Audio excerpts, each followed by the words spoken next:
Good day everyone. Our video for today is about vulnerability to hazards of Barangay Luinab. Luinab is a barangay in the city of Iligan. Its population as determined by the 2015 census was 8,603 residents. This represented 2.51% of the total population of Iligan. Luinab is bounded by the neighboring barangays of Hinaplanon, Del Carmen, Mandalog, and Pugaan. So, what is a hazard? Simply, it is something with the potential to cause harm. There are many types of hazards. These are physical hazards, biological hazards, chemical hazards, ergonomic hazards, safety hazards, psychological hazards, and etc.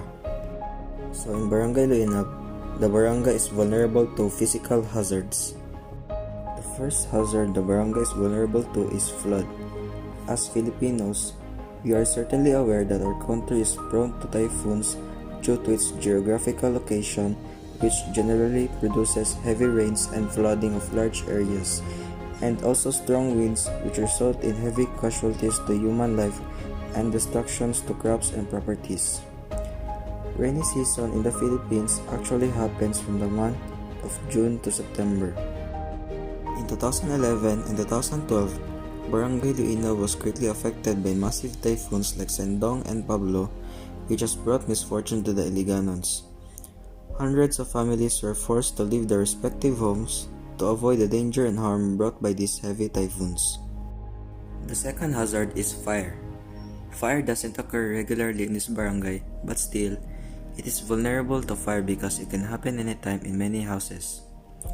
In 2015, a house in Purok 9A has been caught fire due to electricity. Fortunately, no injuries have been recorded.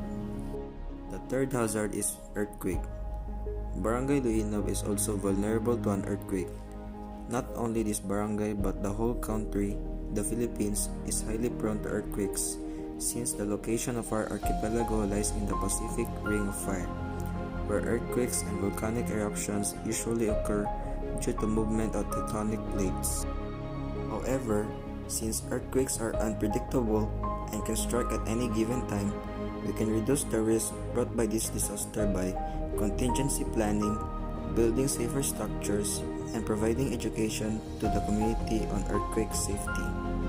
So that's all for this video. Thank you for watching and stay safe.